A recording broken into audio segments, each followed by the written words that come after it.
This past June and July were two of the hottest months on record here in Montgomery County, and dozens of Montgomery County renters lived through those months without air conditioning. Now, a new bill proposed by Councilmember Tom Hucker would require AC for all rental units in the county.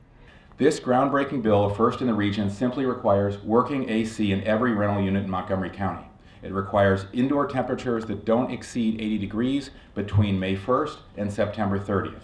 It's complementary to our requirement for heating during the cold months, and it's in line with our emphasis on racial equity and social justice that we're particularly emphasizing this year and going forward. Because it was written before the advent of climate change, the Montgomery County Housing Code has no requirements for air conditioning. Currently, there are some apartments in the county without AC, but there are also buildings where owners are negligent with the upkeep of those systems.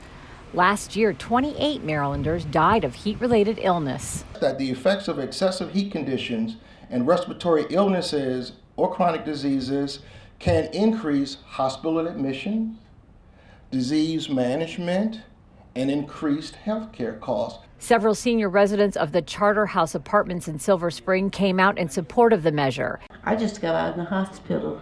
I have heart problems.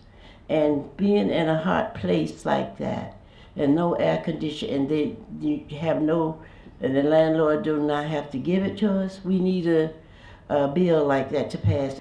Reporting from Rockville, I'm Susan Kennedy.